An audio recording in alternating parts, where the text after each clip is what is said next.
Hey, Yo, trying to figure out why.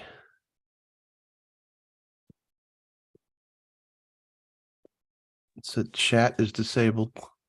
I mean, I don't anticipate we're going to have a bunch of people in here next week.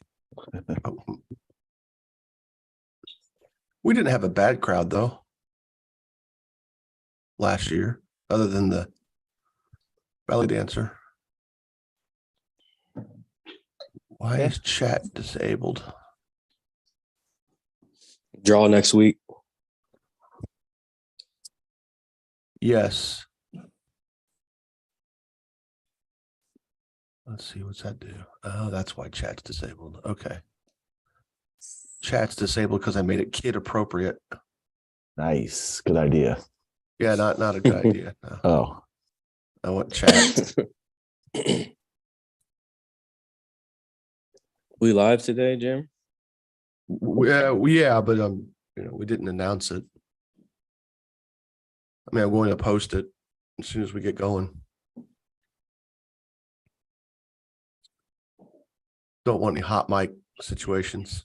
hot mic.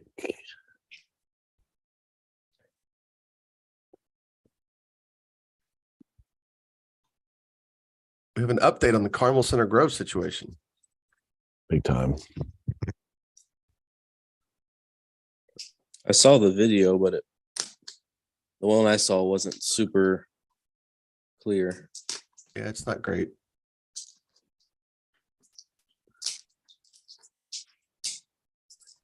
The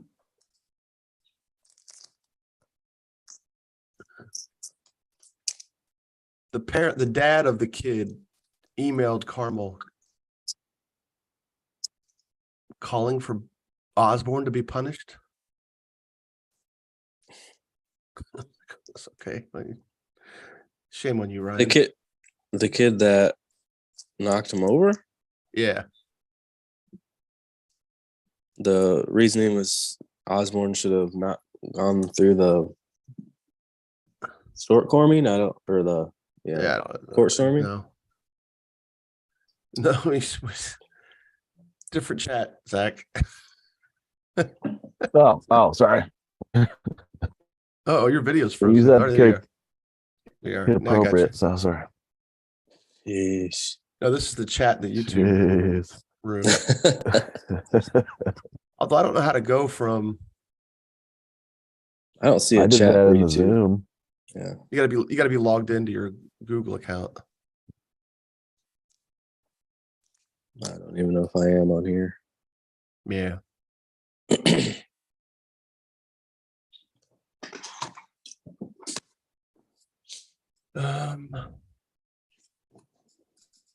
No, the poor little cat.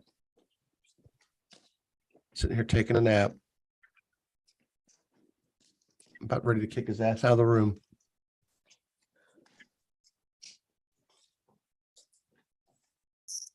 Can't figure out how to go from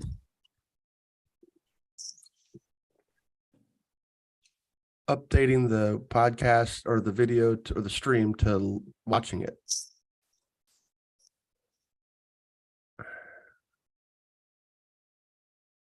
It just takes me.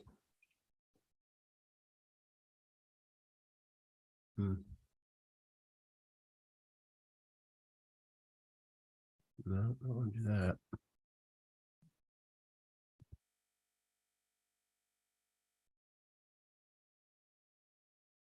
Well, let's just do this. Let's see what happens. This is why we're doing it this week, I guess. All right, good. Chat's active. All right, we're good. Chat is active. Well, I mean, it'd be nice next week if we have people pop in that they can. So if you're logged into your. Oh, wait, let's turn the audio down. I don't need to hear me.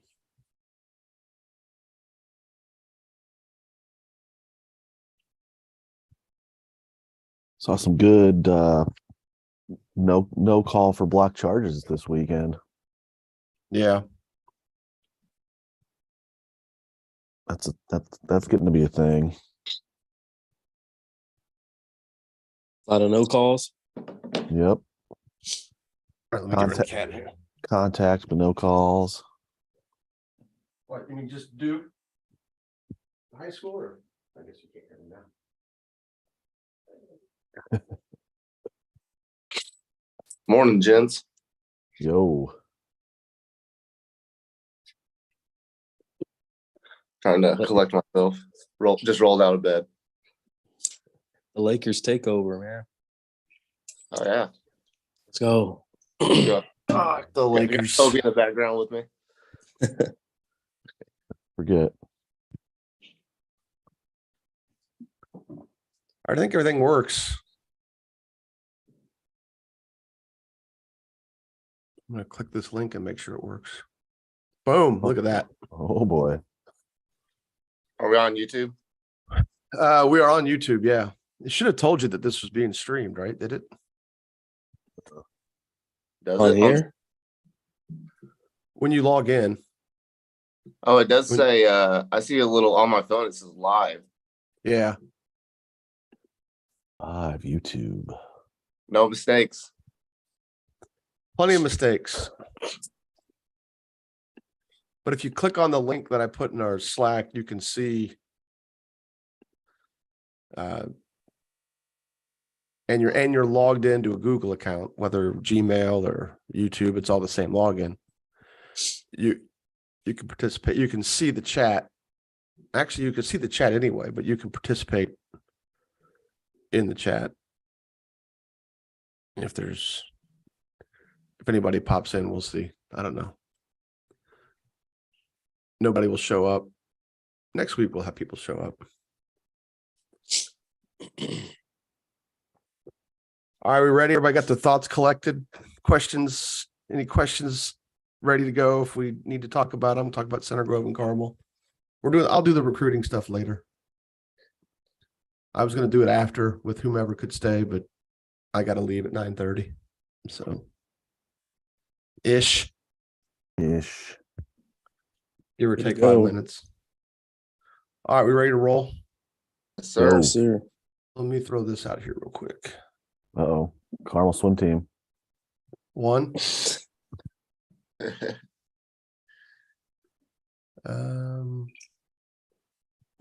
We are beta testing our live. Don't tag my YouTube name. Keep it clean. Hot pants, Northern Hot- Indiana. It's right.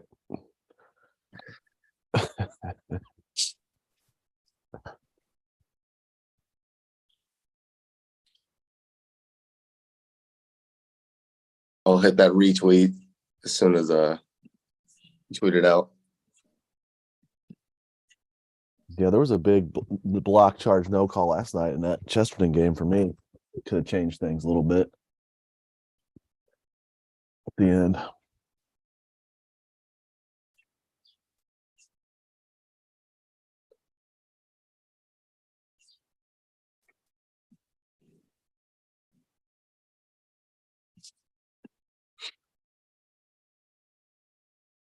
Do officials have they talk about that, or They do a lot, yeah. we're gonna let this go? We're gonna let this block charge no call thing go. Oh, I don't know what they talk about the end of games. Nobody will ever. It's been a long time since I've heard a referee say, "Let the kids play it out," shit like that. It's always.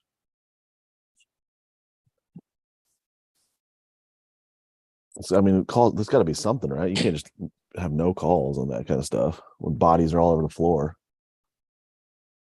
Well, It's not Yeah. incidental. yeah, I mean, a coach would say that there has to be. Call one of them. Well, let's talk about it during the pod. I thought this was the pod. No, not yet. Ready? Have I introduced anybody yet? No. Oh, I haven't okay, introduced sorry. anybody yet. We all said we were ready. I thought we were No, rolling. I haven't even hit record yet. Spitballing through the first 10 minutes of it.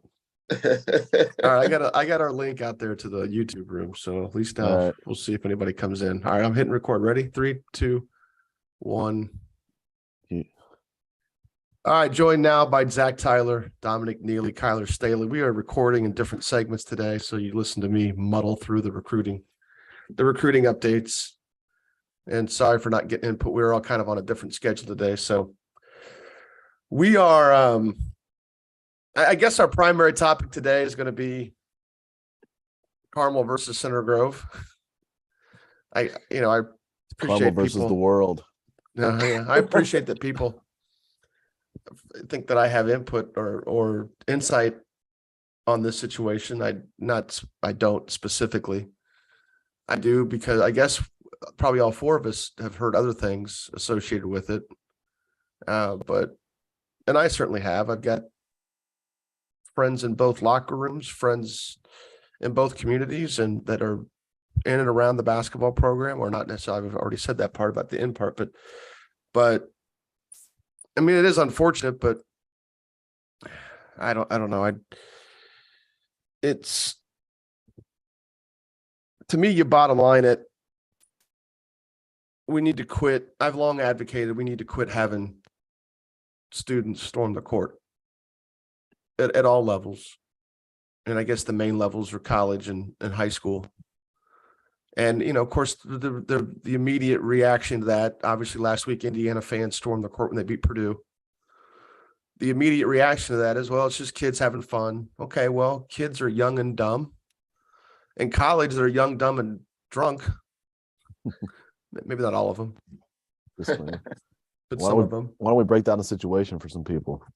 Well, if they're listening to this, they probably know they got to know what the basics are, right? I mean, basically, this happened the first weekend in January, maybe the first full weekend in January. Center Grove beats Carmel at the buzzer. Somewhat questionable call, certainly from Carmel's perspective, which only probably impacts Coach Osborne's state of mind as she's trying to get everybody off the court through handshake lines and all that stuff. Hell, we could talk about handshake lines too. During COVID, it was a simple wave and a couple of air fist bumps, and nobody seemed to mind. But now we're back to full-blown layup or handshake lines. That's fine. And then they had to walk diagonally across the court, in theory, to their locker room. And that's where things got interesting. Center Grove fans rushed the court. You can clearly see in the video that Coach Osborne pointing to the players, the Carmel players, to avoid the mob. Mob's probably too big a word. To avoid the crowd. And basically pointed at Josh McRoberts, who's on Carmel's staff, who's 6'10" and hard to miss in any crowd, let alone a one where there aren't other NBA players rolling around. And Carmel kids, the players, started walking that way around the crowd, but Coach Osborne started to walk through it. I don't know if he did it I don't think he did it on purpose, but he didn't avoid it. He, of course, do what you do when you're trying to get through a crowd. And then a Center Grove student, who we now know is a Center Grove football player, that becomes a point of order here soon, decided to chuck Osborne.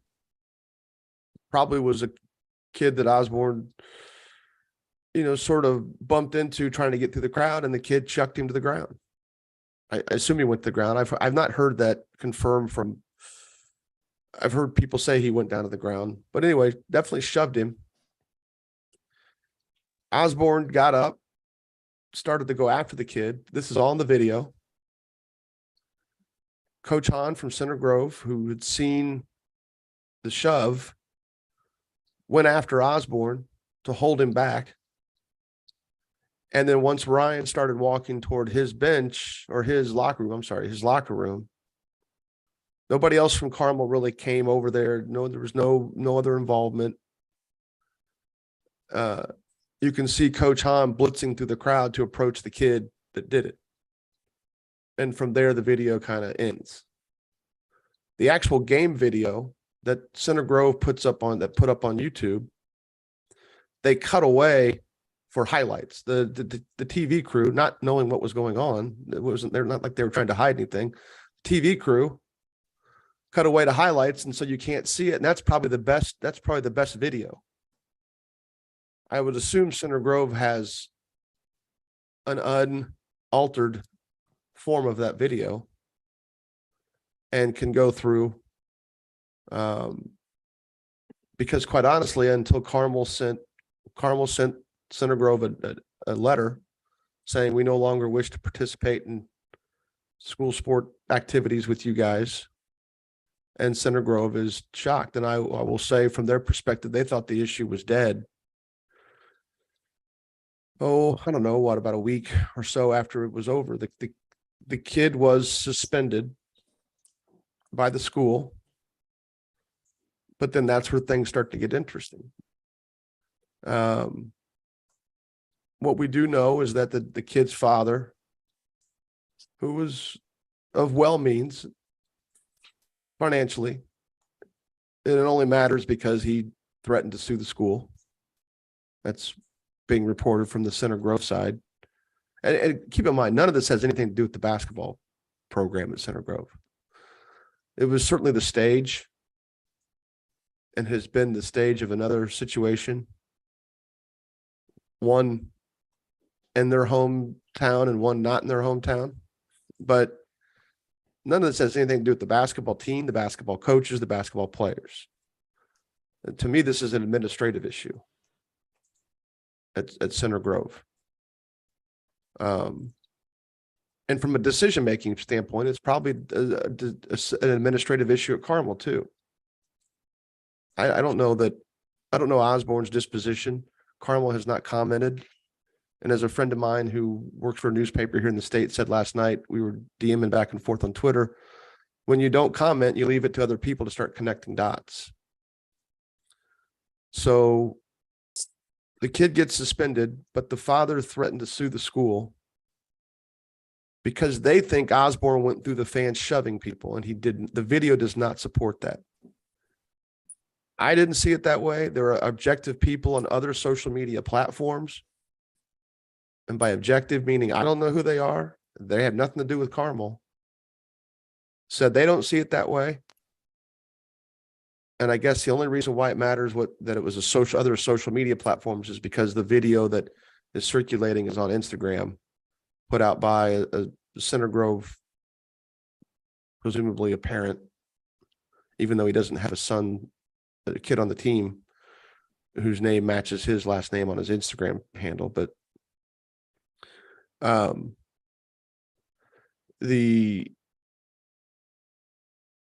what I found out yesterday, was today, Sunday, Friday, was that the father then also emailed Carmel High School. I assume he emailed Jimmy Inskeep, the AD, and maybe copied Coach Osborne, maybe copied Ryan, demanding that Carmel punish or discipline Osborne.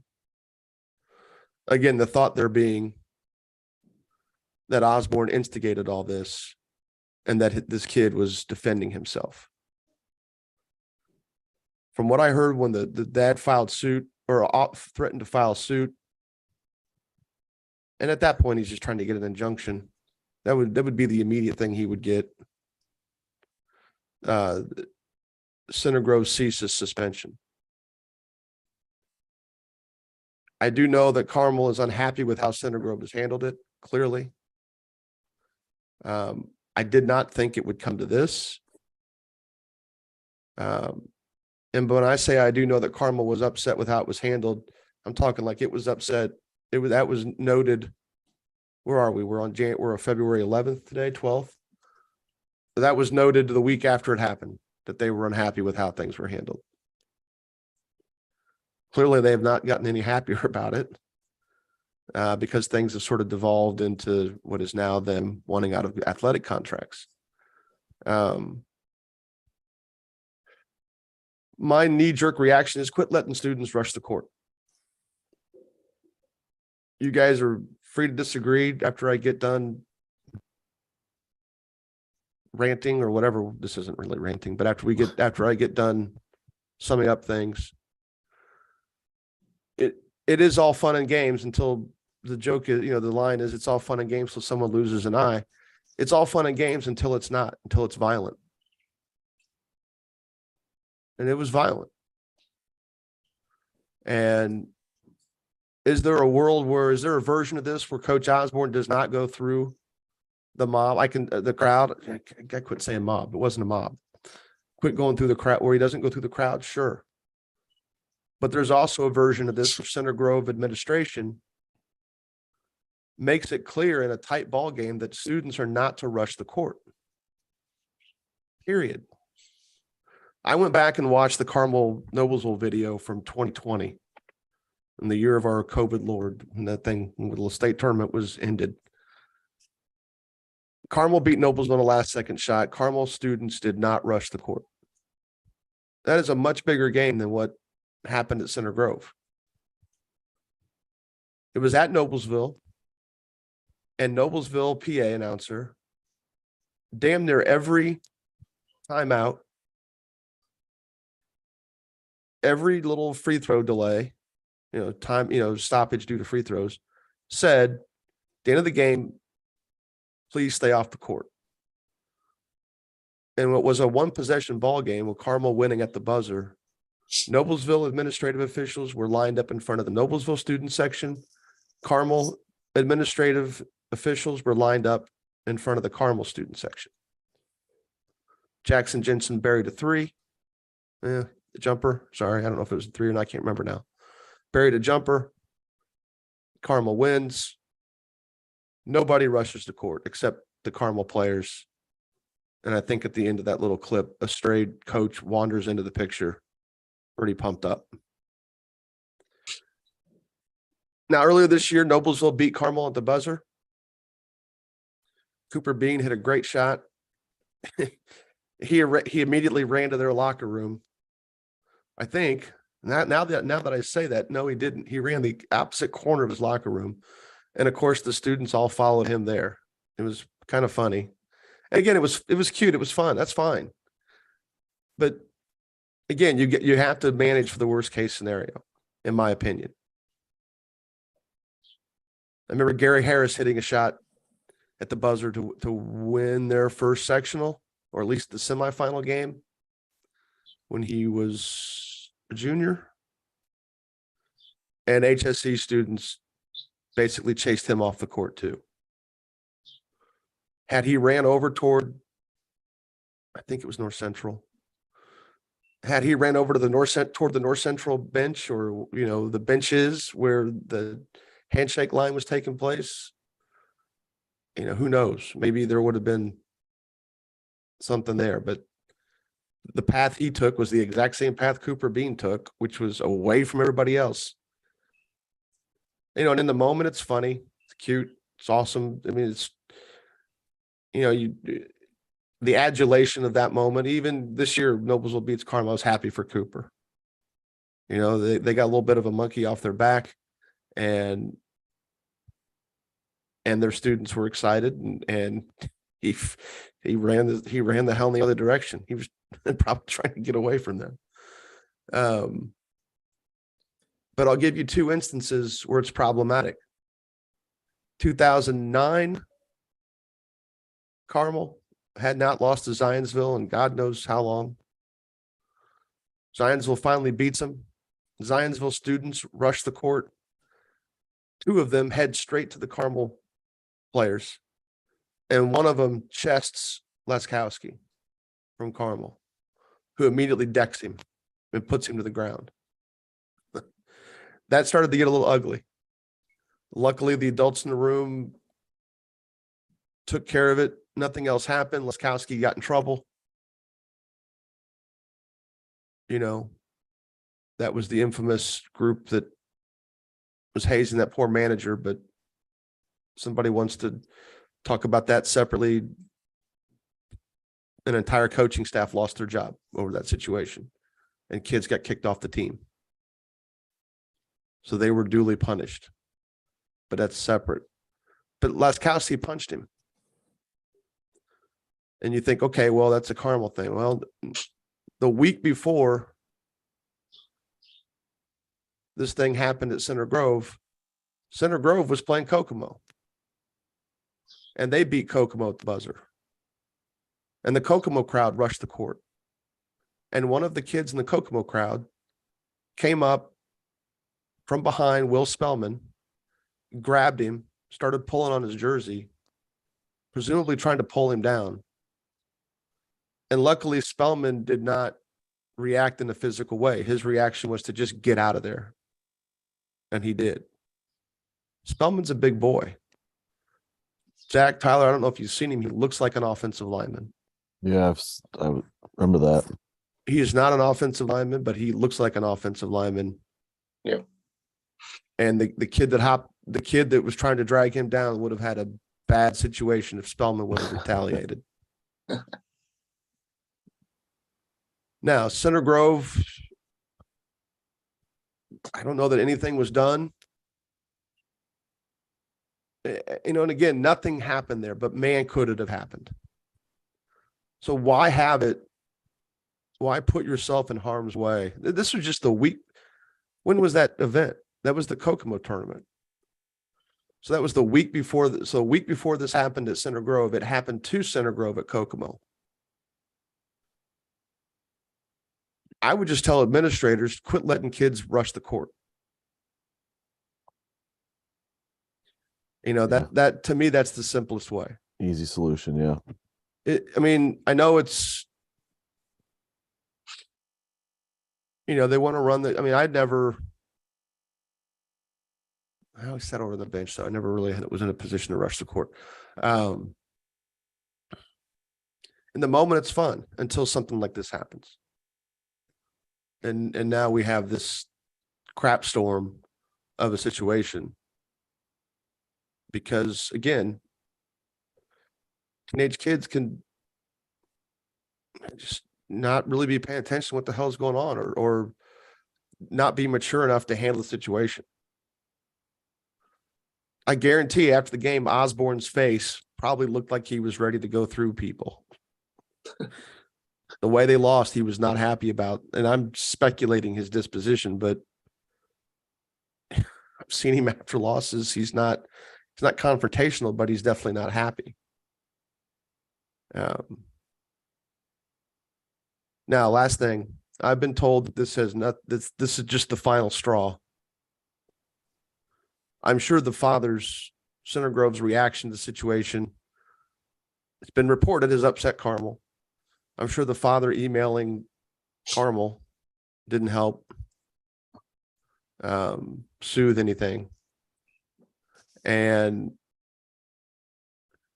beyond that, it's only speculation. But here are the things we know about what's happened at Center Grove the last few years. One, we have the blackface situation on the football bus after a game. Who'd they beat? I looked it up and I didn't even pay attention to who they beat.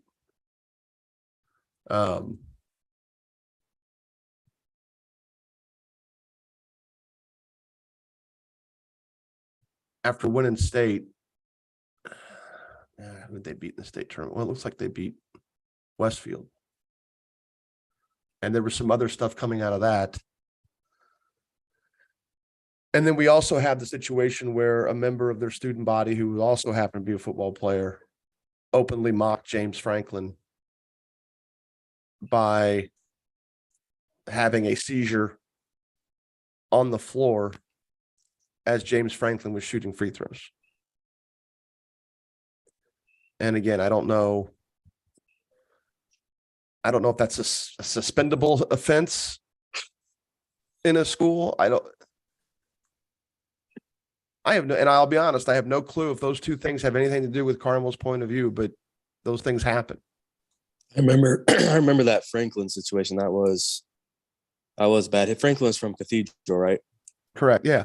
And I'm done. That's all the information I have. To me, it's, and you guys, I'll let you guys chime in here in 20 seconds. Again, could Osborne have taken a different path? Absolutely. Should those fans be in a position where they can do that? No, they shouldn't, period. And again, it's fun. And I know I have a couple of friends that are involved in the athletics program at Center Grove. Kids will be kids. They're very, nothing happened. I mean, like something did happen, but so I kind of disagree with that. And we both swapped story when we happened. We saw this and nothing, great. Everything is cool until it's not. And then it gets out of hand in a hurry. I would just quit letting teenage kids rush the court after games. So this happened on January 6th. Yes. Was it talked about like right after? No, not Okay, necessarily. So It did it's not. yeah. It's a bigger deal now because they're basically trying to cancel all sports from Carmel and Center Grove playing, correct? Well, it's certainly an issue today. It's certainly an issue today because of that. Center Grove thought it was done. Thought it was a dead issue from here on out. They felt like they addressed it as best as they could. There was an expression in real time that they knew Carmel wasn't happy with it. But again, being tossed around back channel, especially through a couple other media members who cover high school sports in the state, it's being noted that there is more. It was more than this. That was just the final nail, although maybe a pretty big nail. I think it was Center Grove going back on their suspension, and if I'm wrong on that, somebody from Center Grove, I was told from a Center Grove source that the dad threatened the school and that the school ended the suspension. I honestly don't know if Carmel knew that. I asked that question. They're like, we don't know. Do you think the dad being involved just kind of put the gas on the fire and just made it no made question. it a lot worse? Do you No think question. that Carmel would have not, sent out a letter saying that they wanted to stop playing Center Grove and, athletic events if the dad wasn't involved? Well, the dad's involvement certainly complicates Center Grove's response. Not that Center Grove has any control over who the dad emails. Right. But at this point, you just let sleeping dogs lay. This is a guy that look, when you can afford to do things, you can do it, If you got money, if you got money to burn, it's nothing to go into a court and file for an injunction. Which then Center Grove would have to answer to, which would cost them money. And if he wanted to fight it tooth and nail, he would have the means to do so. And a suspension does not look good on a transcript. I don't know if suspensions show up or not. Was he suspended indefinitely? No, I doubt it. No, I doubt it. It was probably just a week or something like that. See, I feel like then, serve your suspension and then move on if there's a certain timeline. Well, sure, you're accountable. Sure, you're accountable for yourself. Yeah, and you're not the one shoving people over.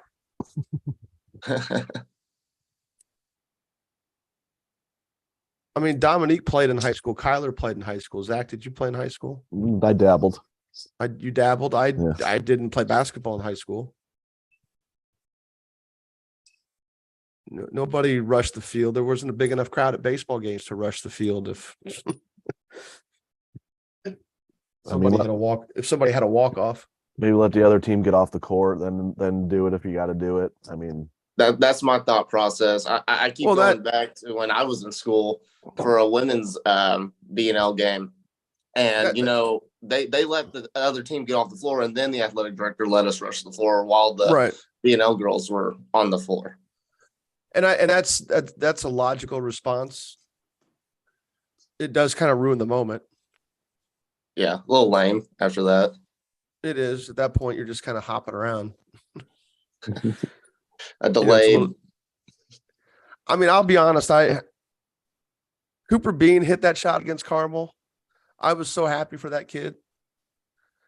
I like adulation. So anytime I see, especially young players, athletes, do something that gives them adulation. I mean, when I was a younger guy, I would have hated that shot. I would have hated Cooper Bean because he beat Carmel. And I remember when they beat Carmel once in the section with the last second shot. I remember seeing the Noblesville fan reaction in my head, in my sleep, for days. I can still tell you to this day where I was sitting. Yes. I don't remember the year, but I can still tell you today I was sitting in the front row, right about, I don't know, 5 or 6 seats to the right of the tunnel if you're facing the court when that shot went up and in.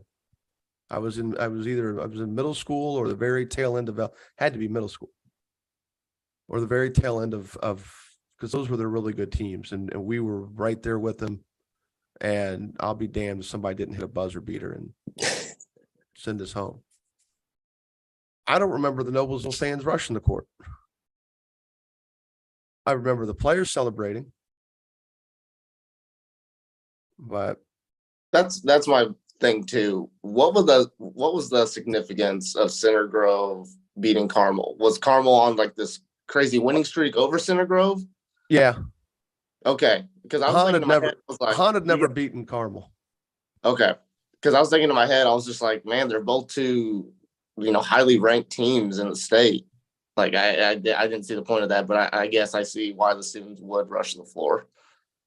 And I know Dominique was going to interject here, but I'll say something relevant to that. Again, when Carmel won their sectional game against Noblesville, they didn't rush the floor. And a friend of mine said, yeah, well, Carmel's used to winning big games. And okay, cool, they are. But Noblesville, they were on top of it. And I'm telling you, it didn't happen, not because Carmel's used to winning big games. That's all fun and dandy. But the Noblesville administration, in conjunction with the Carmel administrator, they were on top of it. But it was the Noblesville PA announcer saying, please stay off the floor. Every chance he got in the final minute. And I coached Jackson, so I was as happy as anybody. I probably would have been down there too if it had been close. But Noblesville administration, they were proactive. They were proactive verbally, they were proactive physically. And I think in a tight ball game, it should be imperative at this point going forward that administration do the same thing because you're going to get somebody hurt. Think of all the brawls that we've seen just among teams here recently, right? Been bad. I don't want to mix this up. Griffith, right? I'm just going to be able to name one. I believe so. I remember it was the Murphy ago. twins. It was the Murphy Yeah. twins. Oh yeah. And games that matter among rivals get heated. The fans, even athletes in other sports, especially the students, aren't going to have the discipline to control. Let me say it again. Aren't going to have as much discipline to control themselves as the players on the floor do, because in that moment, the players on the floor are the guys that have things at stake. The dudes in the stands don't have very much at stake. Now, they can get suspended, they can get in trouble and cause them to have issues with their sport perhaps later on, but there's a little incident at Baha'i Arena Friday night, Northside. Yeah. Dwenger. We saw that little clip. I don't know if anything's coming of that, but we could. Zach was like, we're only going to have an hour to do this. We're not going to have time. I forgot about the fact that we could talk about. That's the other thing that's going on this year. And people don't know the video that something happened in the Fort Wayne North Dwenger game. And all of us, I don't know the players involved. We don't even need to name the players involved because they weren't the ones at fault. A Fort Wayne North assistant comes off the bench as these two guys are talking trash to each other and chests up the Dwenger guy. There have been 3 instances this year where I've seen assistant coaches trash talking kids. And they're all younger. One incident I heard specifically, that bum can't shoot. as the kid nails a three, he looks over and says something at the coach, probably an FU, and then the coach fired back, "You need to worry about yourself." And I was like, dude, you need to worry about yourself. So if you're a young assistant, shut up and sit on the bench. Just you're not involved. You're practice fodder. You know? See, I don't know. We don't have any background on that situation, do we, Dominique? No, I just saw that clip, and that was about it. But yeah, it didn't look great from the coach's perspective. That guy needs to be removed from the bench. Period. Yeah, he shouldn't be on the coaching staff after that. Not at least for the rest of this year. I'm not saying he needs to have his whole coaching career tarnished by it, but he needs to be removed. I mean, it's ridiculous. Shut up, sit down and shut up. It's pathetic to have an adult do that to a kid. You know what I mean? I mean, I don't know what led up to it. Nothing makes that right. And North has had some issues, man. That deal with Northrop last year. There are enough emotions going on in a hotly contested game. We don't need adults adding to it either, especially adults. Well, we don't need adults adding to it, whether they're in the stands or in the bleachers, and or in the stands or in the bench. And again, we know a lot more about this because everything's captured on video now and social media. It ends up on social media. Has stuff like that happened in the past? Probably. I don't think it's any more prevalent today, even the trash talking part, than it used to be. Other than that, coaching staffs are now bigger than they used to be. And usually the guys at the end of the coaching staff are younger guys who are prone to a little bit more chatter. And I'm someone that is, as I've coached, looked down at the other team's bench and told him to shut up. So, but I'm not talking to a kid.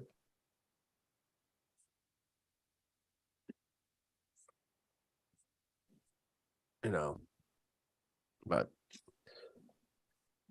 anything else on Carmel v. Center Grove? Zach, did you have anything else on who brought up Dominique brought up the coaching thing? Zach, did you have anything? No, I don't think so. Just maybe hold off until the other team's off until you storm if you got a storm. But I'm not a fan either. It's just not as fun. I mean, I get it. It is the right thing. It is the best thing to do.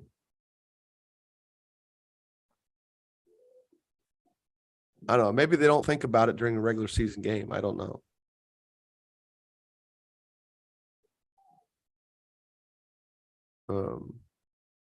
But you know, and like I said, there is a world where Osborne maybe doesn't take that path. The guy in the Instagram video is with his finger shows a path that Osborne takes, and it's not anywhere close to where Osborne was. It's like he's literally on the fringe of maybe two people deep into the Center Grove the crowd. And you can hear the PA guy come over and go, "Please, everybody get off the court. Everybody get off the court." It got urgent there for a second. And Han was, as much as you can do, again, Han was in a crowd too. As much as you can do in a crowd, Han was chasing after that kid. Certainly to just admonish him. But I know video was used in actually determining, making sure they got the right kid.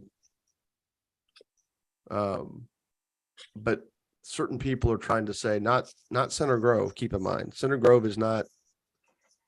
Certain people are trying to say Osborne was in there shoving people around. And that part Center Grove is not saying. Or if they are, it's not coming from any known direction that I speak to. but there's a couple of people trying to push that narrative, and it's just not. The video doesn't support it. And I've talked to 2 or 3 other members of the media who have also obviously seen the video, and they're like, no, nobody sees it that way. Except for the dude that posted on IG and this kid's dad. So it's too bad because it is a good rivalry. It is a north side, south side thing. That's kind of fun. People are saying, well, Carmel won to get out of it because they're tired of losing about football. That's fine. I haven't been to a Carmel football game since, I don't know, it's been 15 years. It's been 18 years since I've been to it was 15 years, my 30th class reunion, where I tried to go to a game for the first time in 15 years. It's been 18 years since I've been to a Carmel football game. I commit enough Friday nights to high school sports throughout the year that I don't need to double down come football season. So, all right, we got to clarify the draw situation. I believe so, yeah. Do we? Yeah, evidently I thought that they were going to handle the draw on the boys' side differently from the girls' side, but they're not.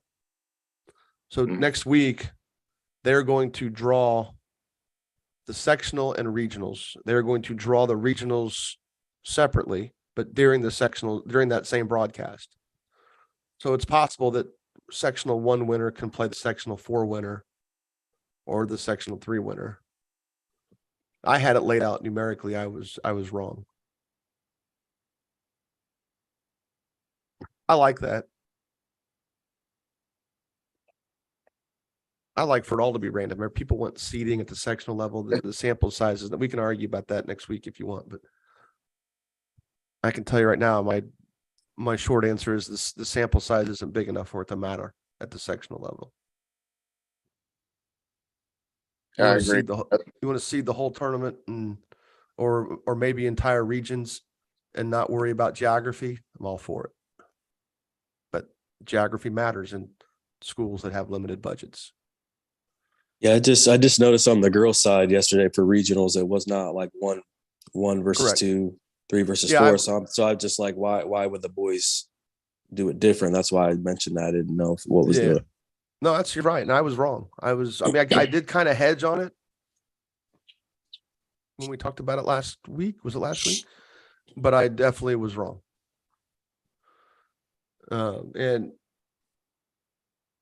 I knew the boys. I didn't realize the girls were going to draw the semi-state out separately. So there's a drawing show later today. And I asked, why would the boys do that? Why couldn't the boys just do everything at one time like the girls? So I was wrong on that. But an extra TV show is extra ad revenue, right? Yes, sir. Which that's fine. I do think it's kind of exciting. I mean, I do think it's kind of neat that we're going to have, we talked about this. I like the flip flop of the section of the regionals and the semi-states. I think after a long week of sectionals, you get a 1-game break, so to speak. And then the next week, you come back with 2. But think about this. Before class basketball, regional, semi-state, and state were each 2 rounds. So you're playing 2 games a day if you want to win, or 2 games a day for 3 weeks if you want to win a state championship. That was a grind. Remember Frankfurt losing a regional final game against Brownsburg because they couldn't quit cramping up. Probably around 1995. Eric Riggs' senior year. And then senior year. And then Frankfurt had a really good group of seniors and sophomores. One of those years. And I just remember 3 of Frankfurt's best players cramping in the championship game. Because it was Case Arena is a hot gym. Very, very warm. Where they found blue chips. What else? Block charge, Zach. We don't have time to talk about that. Ugh. Block charge still oddly it's shocking, still the most controversial call. I have a simple solution to that. Or no call. Is it on my pinned on my Twitter? Can't remember. Oh boy. We getting the circle out under there? Yes. Expand the circle. Give the defender vertical space. My beef was just not calling anything when there's contact. Well, that's true, but I mean, I don't care about the cylinder because you can have. I didn't see the play, but Duke got screwed yesterday. Filipowski was fouled before the horn went off. And I know they're going by when the foul was signaled, but the rule clearly states that the play continues because the shot would have counted, so the foul should have counted. They went into overtime, right? They did. And they lost. They lost. Yeah. I think Indiana fans were mad that it went into overtime. Well, sure. We had to change to watch the game on ESPN News. But yeah, the way the rule reads at all, not just for the ACC, but at all, if the shot is going to count, then the foul has to count too. So the referees botched it twice. It's hard to do. It's hard to make two mistakes in one situation. Do the refs get fined for that? Probably to some degree. They definitely get marked. A little slap on the wrist, maybe. Yeah, I mean, there needs to be a rule in college basketball where these guys can't do more than 3 games in a week. The schedule some of these dudes keep is ridiculous. And I'm sure some of them rely on it financially. Yeah. More than others. But when you consider jet travel or just travel in general, changing time zones and things like that. Absolutely.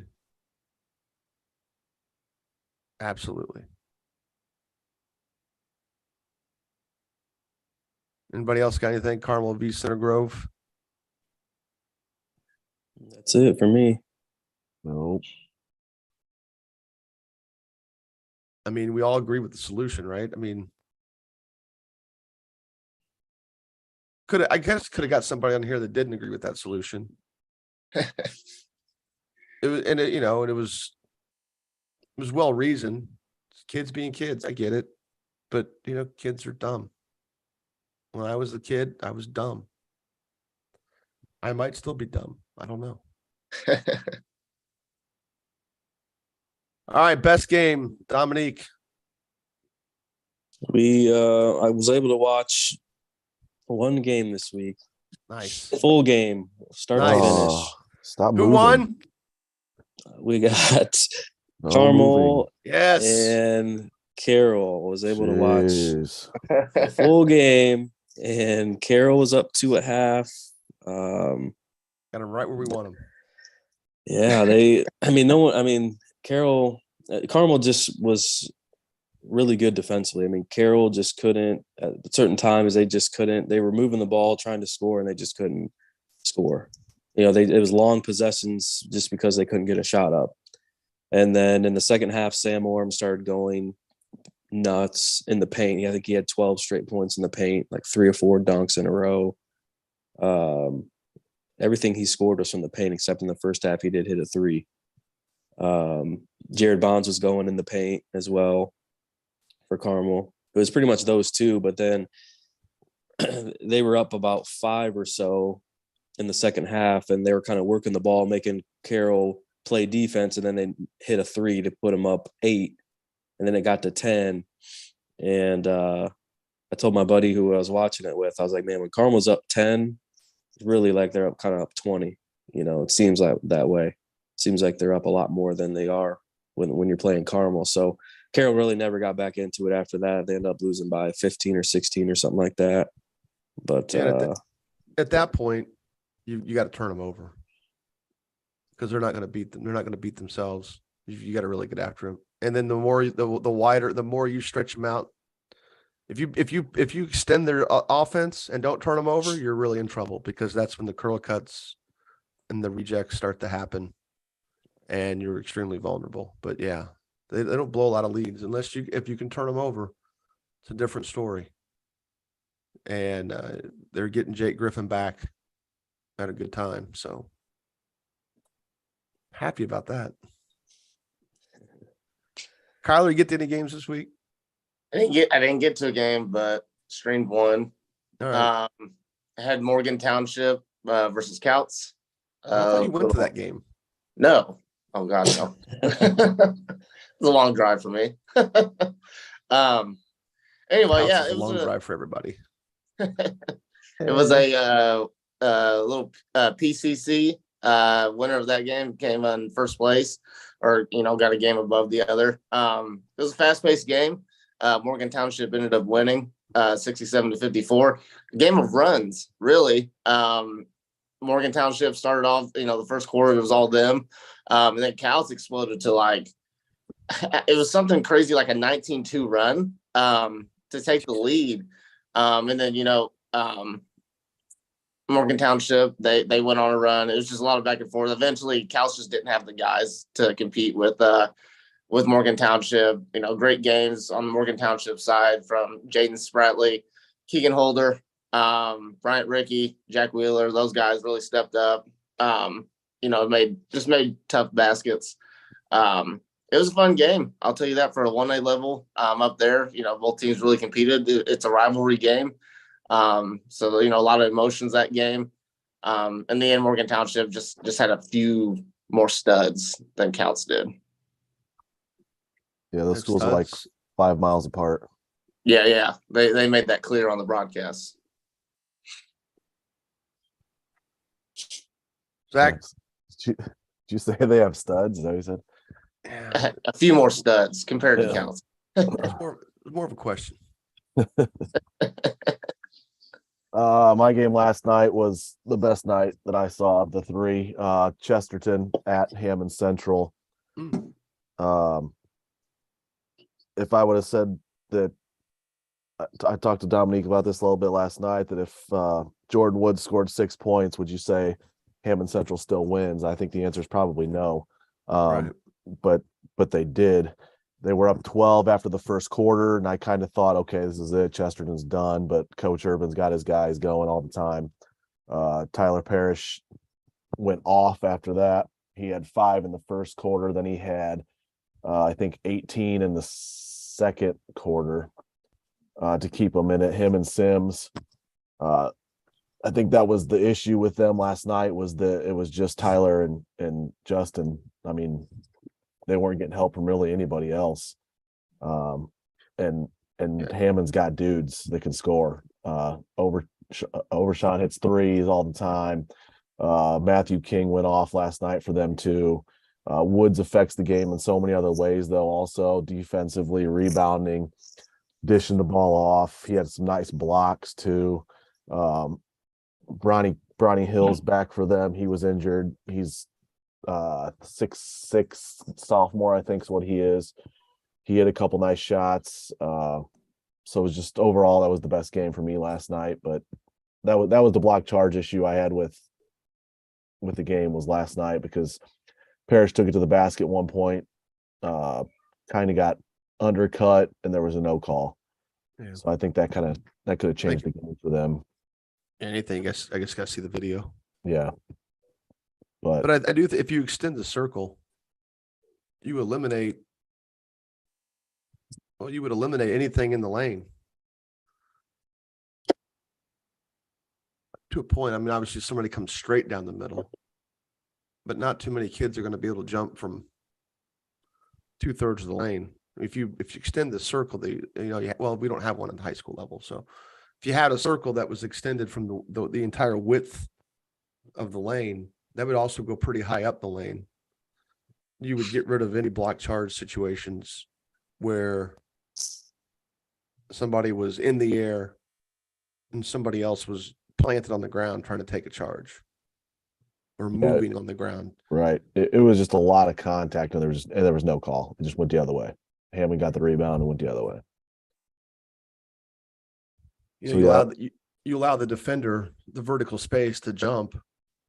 It creates different angle at contact, and it diffuses any serious injury. Now, I guess you could land and sprain an ankle, but you're taking that risk too, even if he's in the air or not. I would say you're still at a higher risk with the guy stationary on the planet on the ground.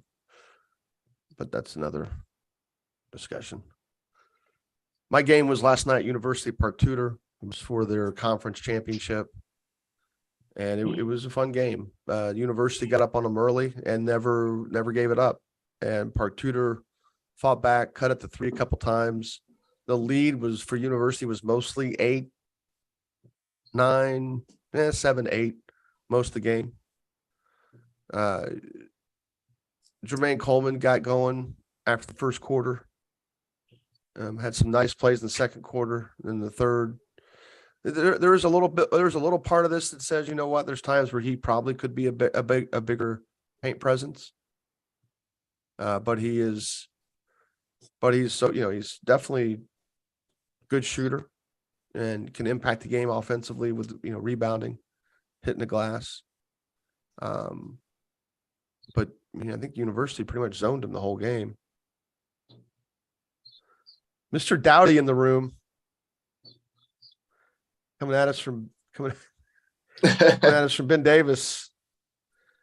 He's a liar. He says 4 good-looking guys in here. Well, there may be 3 good-looking guys. I don't know. I'll take that. Thanks, man.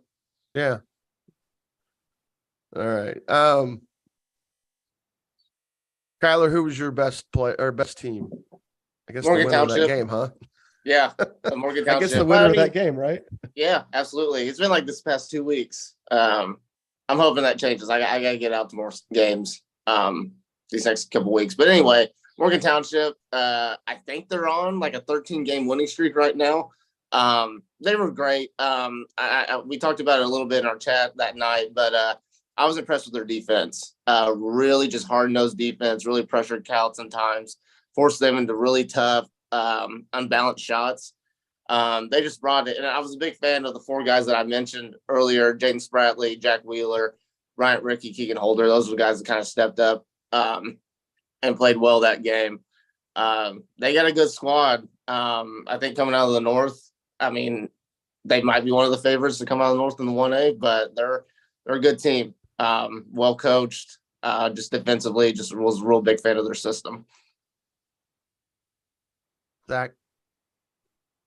Best team. Man, this is tough because I watched Northwood play and beat the brakes off of Mishawaka Friday night too. Go for it.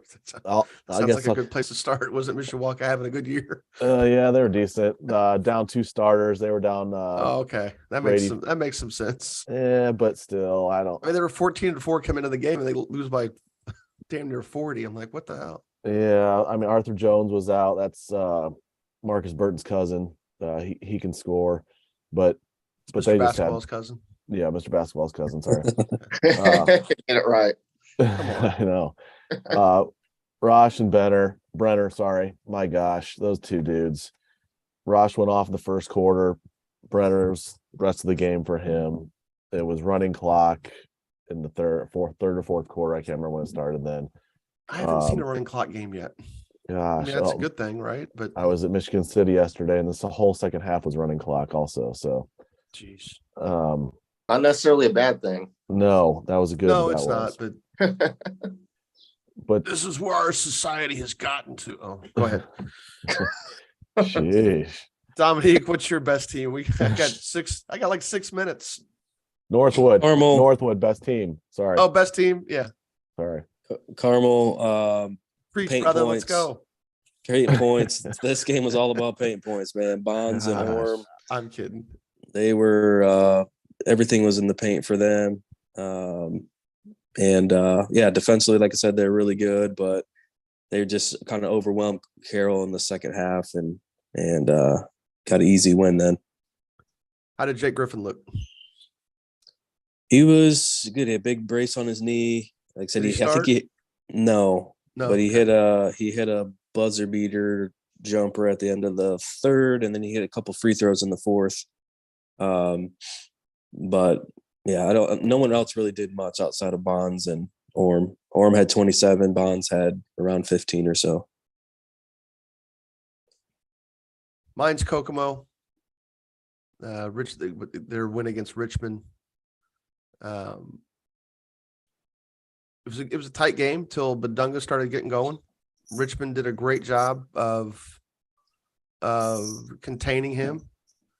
They fouled the heck out of him. And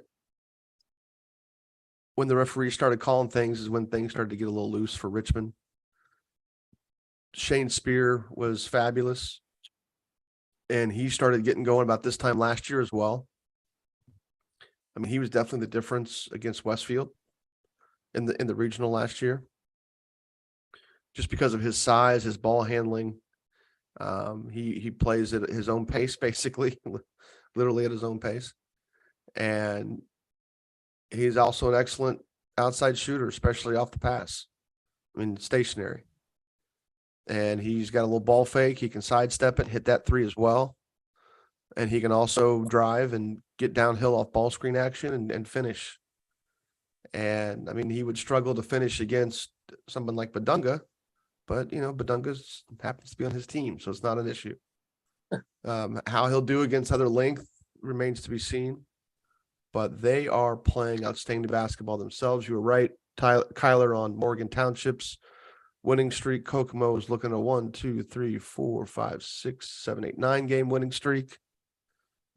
They've got at Western, at Anderson will be a great one next week, and at Huntington North. Western will be decent. But the Anderson game might be for them. It is, will be, not might be, will be for the Northeastern or North Central. Wow. North Central Conference. Both teams are 8-0 in North Central Conference play. My team of the week is Kokomo. My player, I'll just double dip here, it could be Badunga. Badunga had a triple-double. My version of a triple-double, 19 points, 11 rebounds, 11 drawn fouls. I think that should count as a triple-double category. Jeez. Could have been fouled 20 times, probably. Weak. Well, it's a stat. It's literally a stat. It's on their box score. It's a stat. That's what FD is? Yeah, FD. Okay, Yeah, I've seen those. We I was learned thinking something. yeah. I'm not out here making stuff up. That's a first. I've always wondered that too. FD. If I was making stuff up. What was the FD part? I was thinking, yeah. I was thinking like deflections or like, I don't know what that thing. I know FD isn't obviously not. FD stands but- for effing deflections. Yes. Yeah, that's what I thought. Let's go. Let's effing go. Sabian Kane from University. Now, part of what he does, you wonder how that looks against a legitimate rim protection. I thought that at times Coleman could have been a bigger presence at the rim, but he's trying to avoid fouls because they're just not the same team with him not out there. But Kane is relentless getting to the basket. He hit some contested shots. He hit contested threes yesterday. He is definitely the engine that trucks that University train going. And University is definitely going to be a threat at 2A. They handled their business last night against another team that will be a threat at the 2A level, Park Tudor. Sabian Kane, he's got a little dog in him now, and that's obviously a good thing. He's not afraid of the moment, and he wants the ball. He's not selfish. He's athletic enough to finish the rim, and again against a physical inside presence. Maybe he has to work out ways to have a better, more of a mid-paint finishing game. But I don't know how many of those people he's going to come across, in the 2A state championship. I don't see them getting past a Linton, but he's not going to be afraid of the moment. And he was really good last night. Zach, who was your player? It's tough to stay away from Jamie Hodges when he drops 50 in a game on Tuesday, 30 Friday, and 33 yesterday. But I'm gonna stay away from him. Wow. Yeah, screw that. Screw you, Jamie. Yeah, Hodges. So you get Come on. 51. Yeah, why not? Can we not get to the 40s twice? Yeah, come on, pick it up a little bit. No, man, it was so hard for me to go against Tyler Parrish last night against Hammond and their defense. He sliced through them so easy. He handles the ball so well. I feel like much better than maybe even last year, but I guess the ball wasn't in his hands as much last year with Travis Grayson there. But he had 35 last night. Rebounded so well, got to the basket and finished really well. Finished through contact, finished over guys at the rim, hit a couple threes. Tyler Parrish was really impressive to me last night. He's a junior for Chesterton. He's had some big games and he loves that competition. You talking about dog with Sabian Kane, and Tyler Parrish had some dog in him last night too. He was jawing a little bit with Jordan Woods, which I think Woods thrives on that too, but Tyler Parrish was a dude last night. Sorry, Hodges. Chesterton going to get through. Gosh, we want that Chesterton Penn matchup, don't we? I mean, they got to play Munster though, right? They're in section one. But no, Hammond. Wait, hold on. No, Chesterton's in sectional 2. Hammond Central and Munster are in the same sectional. I knew there was something there. It's more compelling when like the teams are different. You know, like Hammond Central versus Munster is a great game. Hammond Central versus Chesterton is a great game. Munster versus Chesterton ends up being a rock fight, right? Right. Not unlike a lot of the games I see with Carmel sometimes.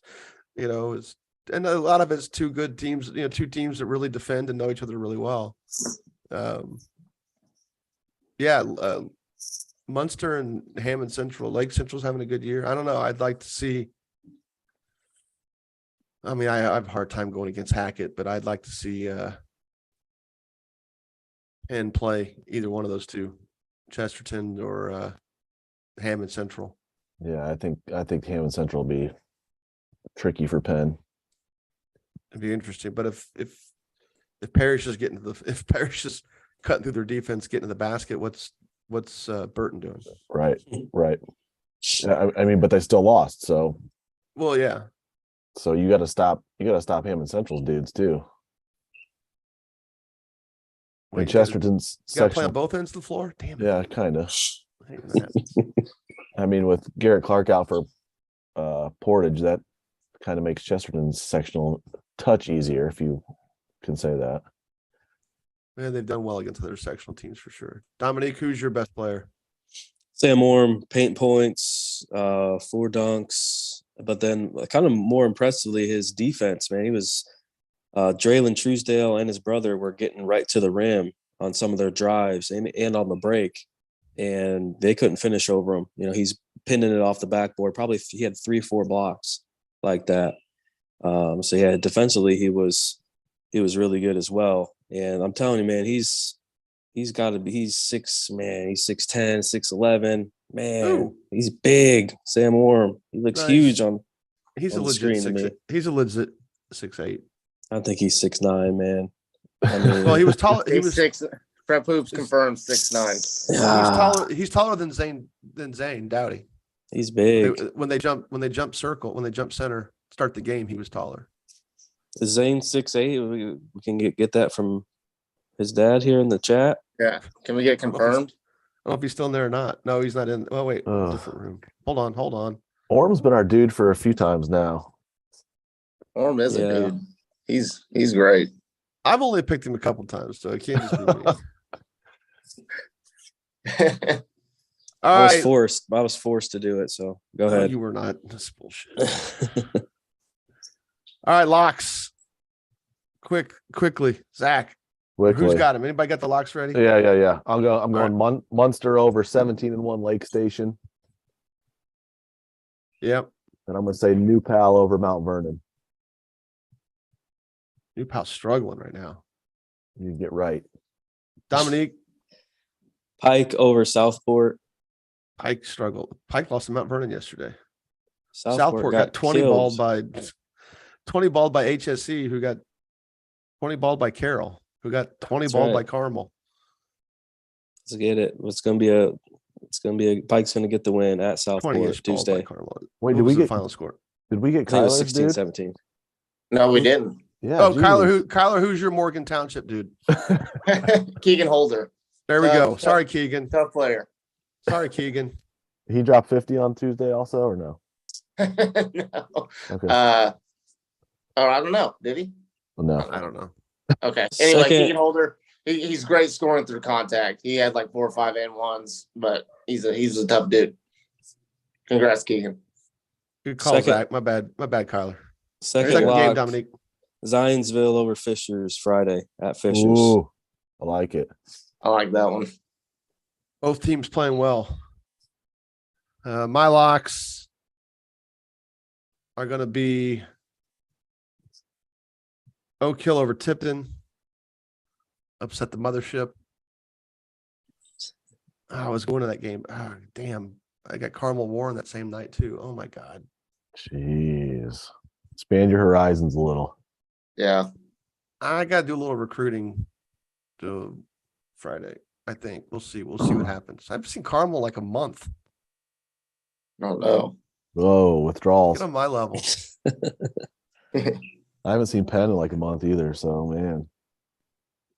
And then my second lock is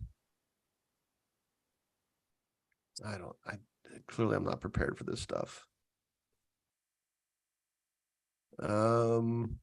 My second lock is going to be South Ripley over Greensburg. Finding Cole Henry's.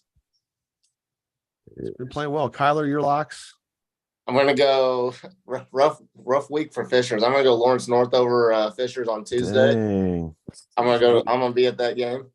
We're And hating then I'm gonna Coach go- Weiniger right now. Do what? So we're hating on Coach Weiniger right now. Yeah. And then I'm gonna go road win Bloomington North over Columbus North. They just beat Bloomington South. Columbus North did. How'd we do last week? Anderson over Fishers. Yeah. Did that happen? Yeah, overtime. Penn beat South Bend Washington. Oh yeah. Dominique's Homestead lost to Wayne. Brownsburg beat Noblesville. Yep. Mine, Zionsville over Center Grove. That one was Zionsville was really good. They were impressive. That could have easily been my team of the week. I had Eastern Pekin over Corridon. Corridon won in overtime. Kyler had Linton over Terre Haute South. They won. They won. Yep. And then you had Bedford over Brownstown. I'm guessing that did not go well. Close one. Brownstown close, won wasn't by 1. Yeah, Brownstown won by 1. Ooh. So it did not go well for Bedford. Got it. it did not go up. All right, last thing. Where's everybody heading this week? Lawrence North and Fishers Tuesday. Friday, it's a toss-up between Zionsville and Fishers, or I might go see Heritage Hills. Oh, there you go. Anybody want to chaperone a junior high dance for me on Friday? No, Oh, Come on. I'm coin flipping Carmel Warren. You know what? I can go to Oak Hill Logansport on Thursday, and then I can go see Carmel Warren on Friday. So that's what I'm doing. Then Saturday I'll be doing senior night at Greenfield. We're getting into that territory. It's that time. Oh no. Uh-oh. Saturday, I got 2 words.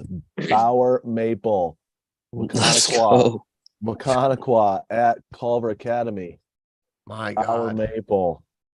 You Let's should have go. watched them in the Nice. If you came down to the fall league. Come down to the fall league. You could have gotten a large dose of Bower Maple. Go Cooper Farrell. Nice. I got Concordia at Wayne Friday night, and then North Central at Carroll Saturday. All right. Anything else? Stop rushing try the to- court. I'll try to tuck in the reads later. I got a little thing at the beginning for the reads. Come on. It's Blow the fine. whistle, ref. No, not just block chart. There's got to be a block. There's got to be something. Call something. Subscribe to our feed. Thanks, Mr. Dowdy, for coming into the room. Bring friends next week. We're going to blow this thing up. Next week, we're going to record in the evening, 5:00 Sunday. That's when the draw is. So hopefully we can have the quadcast going. We're going to try and get some coaches in here, pop in, et cetera, so forth. I'm going to be working on that all week. Last year we had Coach Brown come in. We had Coach Hawkins come in. Actually, Coach Hawkins kind of just snuck in.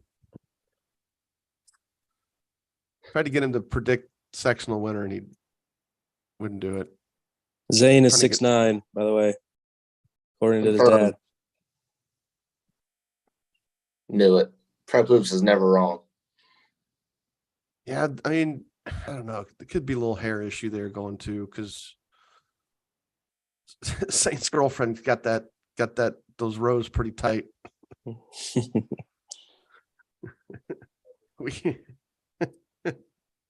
I'll that's a whole other topic. Zane's hair is awesome. Anyway, all right, everybody good? Anyway, yes. We're good. All right, we'll Sir. talk next week. See everybody. See ya. All right, good job. We got out pretty quick. I got to go.